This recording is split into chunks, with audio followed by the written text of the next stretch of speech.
So with that, I'm going to turn it over to Damon Owens. Many of you know Damon because he's a national, international speaker on all kinds of wonderful things, especially theology of the body, but he has a new role with Communio as well. So you're going to be hearing from him specifically about Communio. And Damon, I'm going to turn it over to you. Thank you so much, Megan. Can you hear me all right? Yes. Everything good? Wonderful. Thank you. Well, first, yes, thank you for everyone who's joined today. And first, actually, thanks to Megan. You know, your heart and your passion and the work you do for evangelization in the Archdiocese is really a gift. It's been a gift to us for many years. So thank you for your openness and your creativity in putting together a day like this. But yes, my name is Damon Owens. I live out in Kennett Square right now. We're the mushroom capital of the world, looking like a war zone with the trees and water and powers out in my house. So I'm literally at our brand new public library in one of these rooms that says "Do not enter." So if the librarian comes in and yells, I want to apologize beforehand. But super excited to be with you today to share with this great vision of Communio. So as many of you know or may not know, I've been involved in marriage ministry for about 3 decades and started out in marriage preparation in the mid 90s when my beloved Melanie and I were married. We've married 30 years this past April. But along with our own marriage, wedding, family came this real call for ministry that wasn't real crystal clear, kind of developed over time.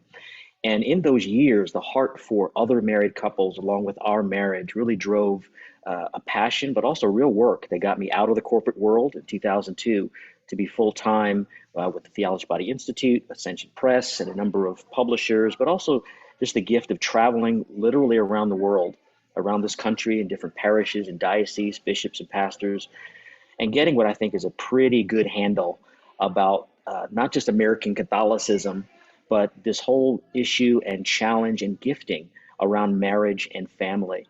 And I could say for the last few decades, we have focused well, we meaning the American church, on production value. We have some of the best resources and content I could dare say the church has ever had in her 2 millennia in terms of programs, online things now, podcasts, lay, clergy, academic. There's so much available now in the catechesis and the teaching of our faith, and it's a gift. And God willing, I'll be able to do that for much longer. But I think an honest look would be at two things that I want to share with you today, and I'll show a quick slide deck to move into it. But just to give you an overview, the real challenges today are both from the culture at large, in terms of marriage, its place in the public imagination, what is marriage, and its inseparable connection to the salvation story, to the gospel, meaning the lived experience of marriage, both personally and as part of the cultural imagination, is essential for the entire salvation story from Genesis to Revelation. And the challenge with that is not just the idea of marriage, it's not just the living out of marriage, but it's what's the role of the parish?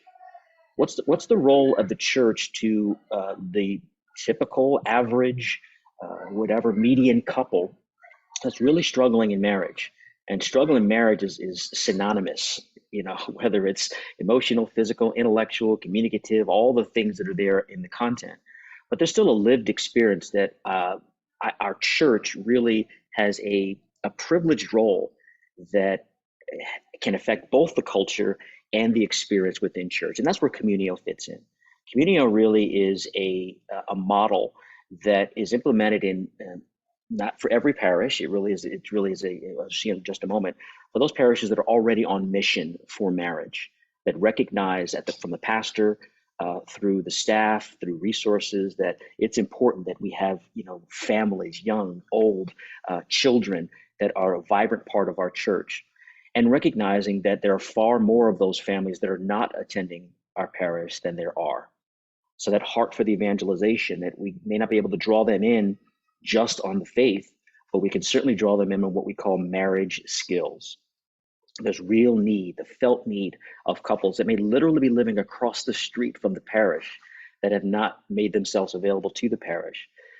Communio model draws couples in for marriage skills, attaches them to the parish in a very natural friendship manner. So we have increases in attendance, we have increases in marital satisfaction as these skills start to be part, but we also have a friendship and a fellowship that's built amongst these couples right? So it's very much we call it a high leverage opportunity for parishes to take relational ministry, I'll explain that in a moment, as a central part of parish life, so that whatever programs, whatever content comes through is built as part of the culture of the parish. Communio equips churches to evangelize through relationship ministry, meaning singles, marriage preparation, marriage enrichment, and marriages in crisis. And that ends up being a very powerful evangelical tool in drawing people to the church. So let me just share with you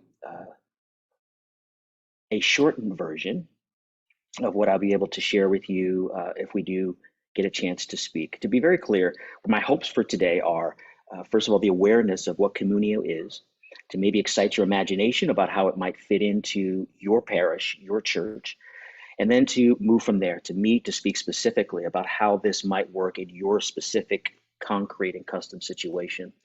This is not a one size fit all. Our gifting is being able to come in and to provide that particular consulting over a 3-year period, so that after that it becomes an embedded part of your church.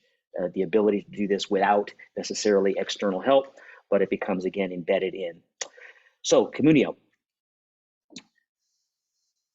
we all recognize the connection between the family crisis and a faith crisis, but our research has shown, I'll share some of it, that the family crisis is actually caused the faith crisis in America, and the church has actually struggled to address it. That might surprise you. We've always seen the connection between the two, but in many ways, what John Paul II was speaking about is the family goes, so goes the nation, and so goes the world in which we live.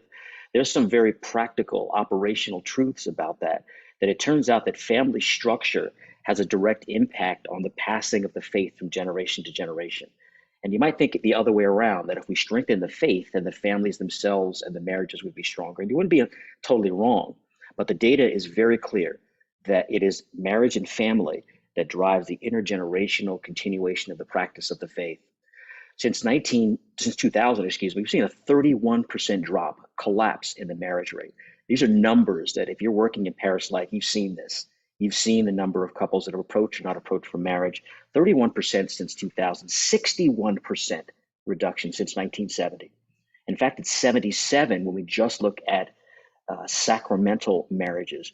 We are looking at a culture-changing collapse in the place of marriage in the culture. And even on the receiving end of marriage preparation or weddings at the church, this is, yes, broader cultural, but it's something that we as church need to be able to address in a way that's consistent clearly with our gospel mandate, but also adept and addressing what's really happening in the broader culture. And of course, marriage doesn't happen in isolation, right? The whole households with married parents living under the age of 18, about 40% in 1970 of households with married parents where the children actually lived with parents up to the age of 18, mom and dad. Now we're down to 17.8%, under 18% of couples of children live their 18th birthday with mom and dad in the home. We're talking about culture changing statistics here. Right now, more than half, 54% of children are born will reach their 18th birthday, their 17th birthday without a mom and dad in the home. I mean, that is not something a parish can replace. That's not something a program or a government. Professor Robbie George at Princeton once said that the family is the original Department of Health and Human Services, right? So there's a recognition that there's this primordial, this first order power, truth, reality of the family that began as with the poetry of Genesis that still maintains a real power in shaping the culture. Let's take a quick look at the generational impact.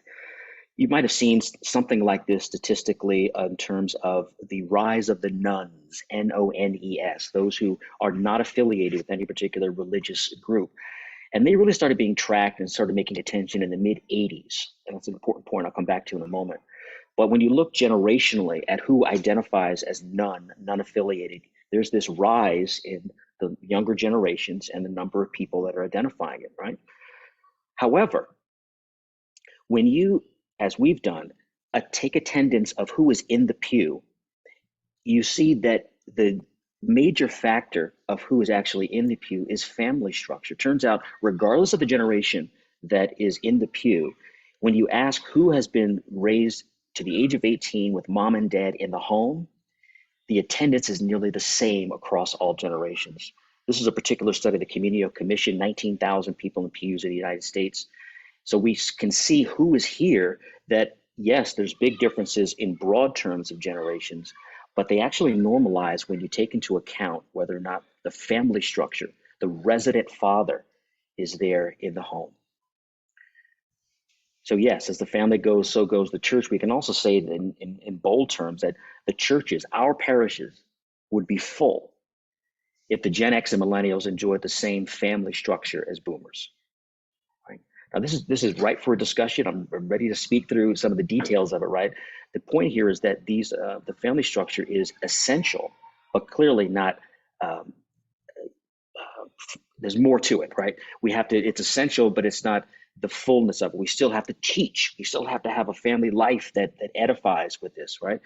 But its major leverage factor in terms of the family structure, according to our data, drives this attendance. And this is what Communio does. We exist to equip churches, in this case parishes, to evangelize through the renewal of healthy relationships, marriage, and the family.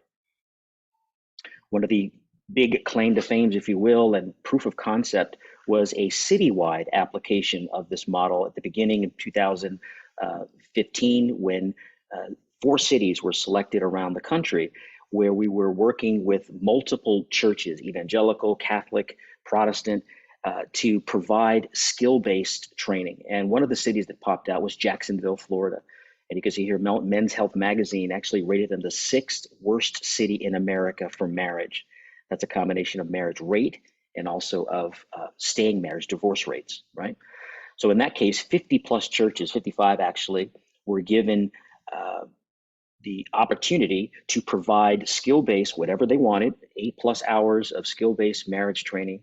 And what Communio came in was not only to help the churches to provide that, but to provide a very directed insight marketing to know that who is in most need of that and how to address them. When we first started in 2015, our survey or data showed that only about 300 couples in the entire Duval County, Jacksonville area had been served with 4 or more hours of programming, very few. Within 2 years, 3 years, we raised that number to almost 60,000. So 60,000, 59,000 couples went through closer to 8 to 12 hours of skill-based marriage training at any one of those individual churches. And then, of course, we saturated social media, emails, direct texting. We used the digital platform to support marriage, to give messages and also training in the broader sense. Within 3 years, the Jacksonville divorce rate declined 24%. Now, we knew what we were doing, but we still had the University of Virginia and University of Florida do independent studies to see if there could have been any other factors in the area that would have addressed that. And they came back and said there was nothing else happening in that city, in that area, or even in the country that would have affected it the way that the direct work with Communio. So for us, it was proof of concept that, first of all, couples are in need, and that providing skill base gives real support for marriages that would have been headed for divorce. But 2 other wonderful things happened when we used this and realized the model in Jacksonville, both attendance and weekly giving. Turns out the couples that were receiving the skill base, maybe they were in the basement, they were on a Saturday going to a class, they actually attached themselves to the church. In fact, the churches that participated saw a 1/4 increase, 23% increase in their attendance rate. So these couples that are now, in a certain sense, associating their marriage improvement to this particular brick and mortar building that was there, and it becomes the place that helped their marriages. And of course, when people are attending, you see the increase in average weekly giving, and these churches reported in the 2 years of their participation, a 28% increase in their weekly giving. So it's a bottom line that when we can provide skill-based help to these couples, they attach themselves to the place that help them. So Communio, it's 2 things. This is what we do and how we do it. On the left side, we call it data-informed full circle relationship ministry. It's kind of a mouthful, but it's getting at the point that it's not just about the marriage skills, which are crucial, sort of the top of the ladder to your right, the ministry engagement ladder. But we need to look at marriages in the way that Pope Francis is asking us, in the way that the USCCB is asking us to look at single life, marriage preparation, marriages in need and marriages enrichment as what we call full circle relationship ministry. And I can imagine how delighted we were when this became, the language in the last couple of years, the World Meeting of Families last year, and now with the new USCCB document. We feel like we're seeing the same things, that we're here to help couples connect to a parish and help them grow, both in their faith, but most particularly in their marriage. On the right-hand side, you see what we call our ministry engagement ladder. It's just a broad way of looking at what we're doing here. Sometimes I've used the funnel from the top down, but the ministry engagement ladder speaks the same thing, that we invite, we bring people to an outreach event, something that they would easily come to. It's meant for people who are lost or unaffiliated or nuns. It could be a carnival. It could be a beer and brat night. It's 90% fun, 10% spinach, as we say, skills in helping with that. And then moving to an ongoing engagement and a growth journey. And those are really just more engaged, where maybe it's 50% fun, 50% skills, and all the way up to maybe 90%, like a full day or a half day seminar in marriage. Obviously, people don't just show up at those things. We need to move them through this ministry engagement ladder. So what we do is to provide the structure at the parish, this full circle relationship ministry. How we do it is this ladder of invitation, of meeting couples where they are, and bringing that attachment, that affiliation with life at the parish level. So real quickly, and again, it's something we'd spend a little bit more time and we start to hear about your particular parish. We call it an inside out strategy, where we're looking at what's happening in the parish with an in the pew analysis of literally a 11 question mobile analysis tool to see what are the needs of the people that are in their pews and they're showing up right now. We work to help to build a team in your parish to set internal and external goals. It might be attendance. It might be the number of couples that come to 8 to 12 hours of training. But we set custom goals based on the real life situation in the parish. And then we walk with you to help you implement this at the parish level, up this engagement ladder with your outreach events, with ongoing engagement, growth journeys. We help you to walk through that based on literally best practices around the country. And then, of course, we use the data to review how are we doing. And this whole process becomes a partnership that Communio takes all of the wisdom and all of the practices that we've learned and continue to learn around the country and literally make them available at the parish level. I'm not going to spend a lot of time on this one. This is what we would do when we come to the parish. We would help you to build a calendar. So this might be your calendar for the next 12 months. And see what are you doing now, what can be repurposed or reordered in a way that moves up that engagement ladder, but help you to set up 2 to 3 outreach events a year to get people to show up, to that felt need, that sense need, and then to help you to move them through. This is the custom work that we would do based on the realities of your geography and the activity that's actually already going on at the parish level. One of the other really powerful things that we offer is the ability to reach these couples. This is one of the most difficult things that every parish, even diocese, you can talk to Megan shaking her head, it's hard not only to find the people that would benefit from what you're offering, but then in a real compelling way, invite them so that they say, oh yeah, we go to St. Matthew's, we've never been there before, but they're having this and we would go there. We have a proprietary tool called Communio Insights. And you see Kansas City here because Archbishop Naumann and the Archdiocese are one of our major clients here, where we are able to look not just at the region and the area, but literally down to a neighborhood level in a way that doesn't just give you who is there, which would be good data. You can buy that just about anywhere. But our modeling helps you to find who in there is most likely to benefit from your programming. So for instance, who is married, who has children under 10 years old, who's married less than 5 years, likely to be pregnant, who is pregnant. And this is publicly available data, but our insight tool allows us to model who to send the invitations to and how to speak to them based on their life situation.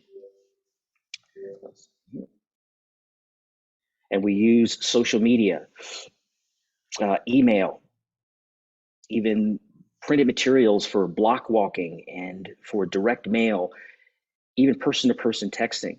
part of the Communio insights is that we not only are able to model this, but we have contact information for 240 of the 257 million people in the United States, adults over the age of 18.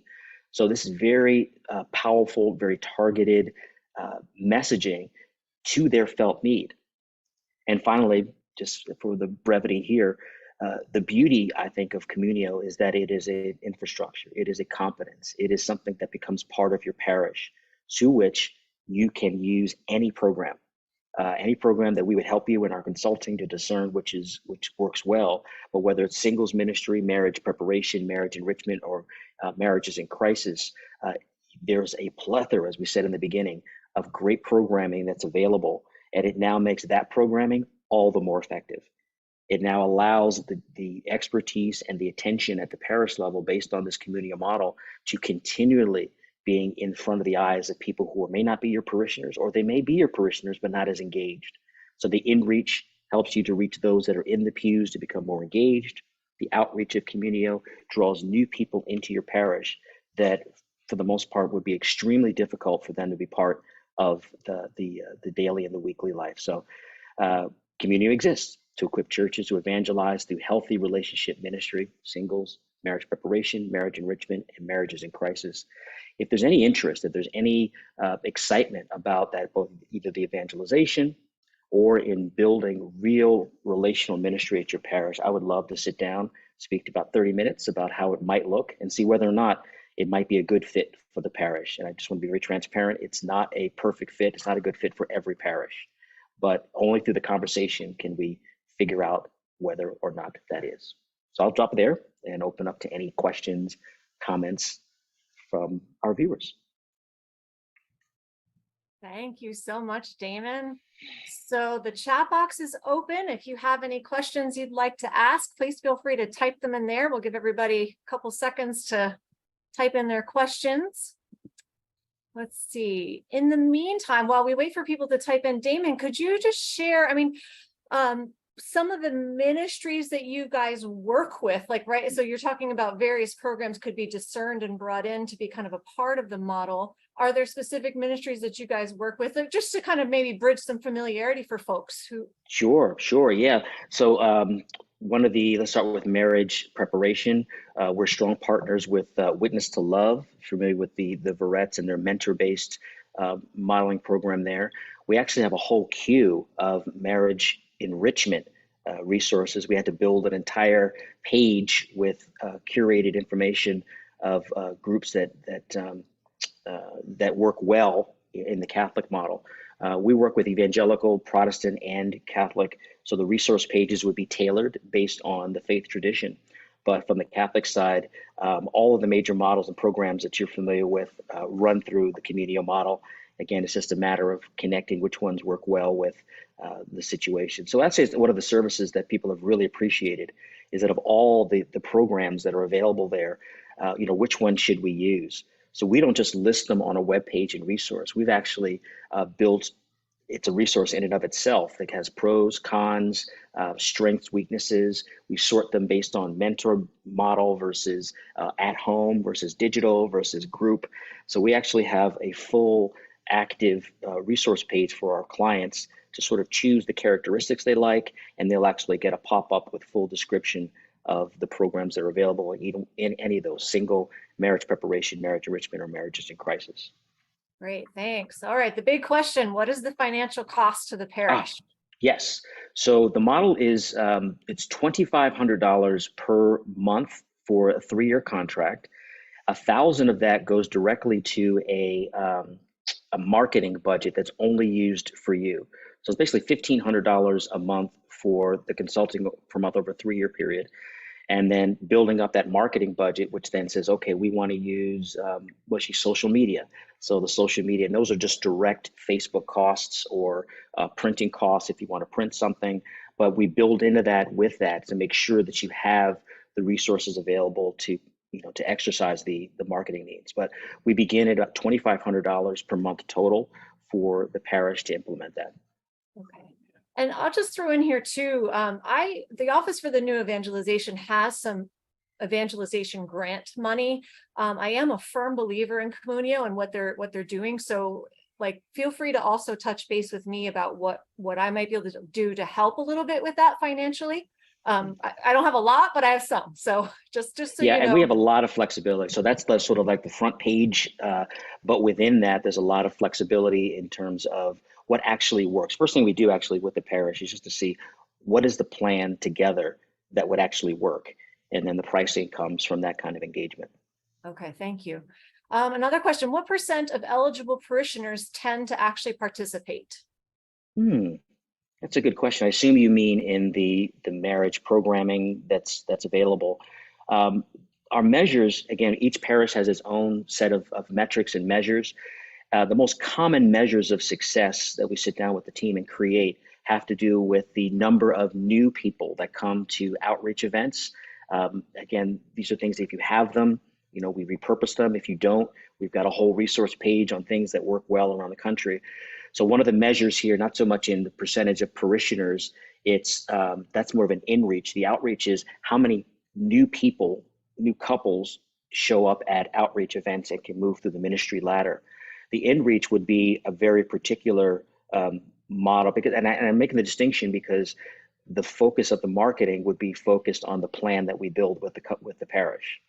So if it's a priority to build the in-reach and to get a certain number of parishioners, then we would market differently than we would marketing to brand new people who have never been to the church but would come to a particular event. So there's no sort of set number. I would have to look, and I'd be happy to do it, to see which churches set that as one of their goals, data goals, and then what are the numbers that they're getting. Okay, thank you. Damon, does Communio provide all of the marketing material to use? No. So what we do, we focus primarily on the outreach event. So that's the big top of the funnel, bottom of the ladder, inviting new people to these bigger events. And for that, we provide many of the marketing materials. But the question first is with the custom, is your marketing decision and your plan more digital? Is it more hard copy? That strategy that gets built custom for you will determine what materials would be needed. On the digital side, we provide a ton of the creatives and of the connection, the Facebook work, the modeling that was in that, and we can actually do that in an economies of scale because we've got a huge, obviously, account with Facebook, and they're a whole nother world to work with, but it's very effective when you know how to use the social media for that.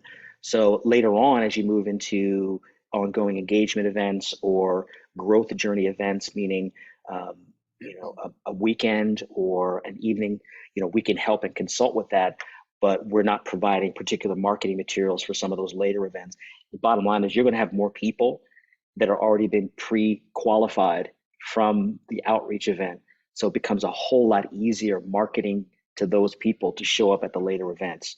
So looking at the whole system really is helpful to see, the effort in the beginning with the outreach events makes the rest of the ladder so much easier and so much more targeted for success. Great. Okay, Damon, could you just briefly give an overview of what would the first 3 months look like if a parish were to engage with you? And also, could you give a sense of like the amount of time that your point people would kind of need to count on spending maybe per week on this? Super question. Great question. One of the first ones we ask when we get started. So in the beginning, we need that 6 to 8 weeks after the buy-in to build a plan and also to get it's actually built in time from things like Facebook and the grouping there. So we need about 6 to 8 weeks in the beginning for that first outreach event. So we'll spend our time in the first 3 months building a task force team, identifying a task force leader, someone who really has got some of the skills and temperament and things that we found to be most successful. And then we would build that custom plan in that first 3 months and then start immediately into building the marketing materials for that event. So planning, team building, and then the actual marketing for an outreach event that we would set before that. And I would say we were looking for 15 hours a week for the task force leader, and then the team itself can be broken out based on skills and whatnot. But it's about a 15 hours. It's a part-time, part to full-time relational task force leadership role. And then from the team built from that would be varying levels of commitment. Look, this is a commitment. This is a lift. That's why it's one of the three requirements: a pastor on mission, the staff on mission, and the willingness to extend resources. And which is also why it's not necessarily a fit for every parish, because those things, all three of those things may not exist. But if you have one, two, or three of those, it's worth having a conversation to see how this might work, because our current clients fit that. If you don't have any of those, then it's probably too heavy a lift for the parish to be involved in that.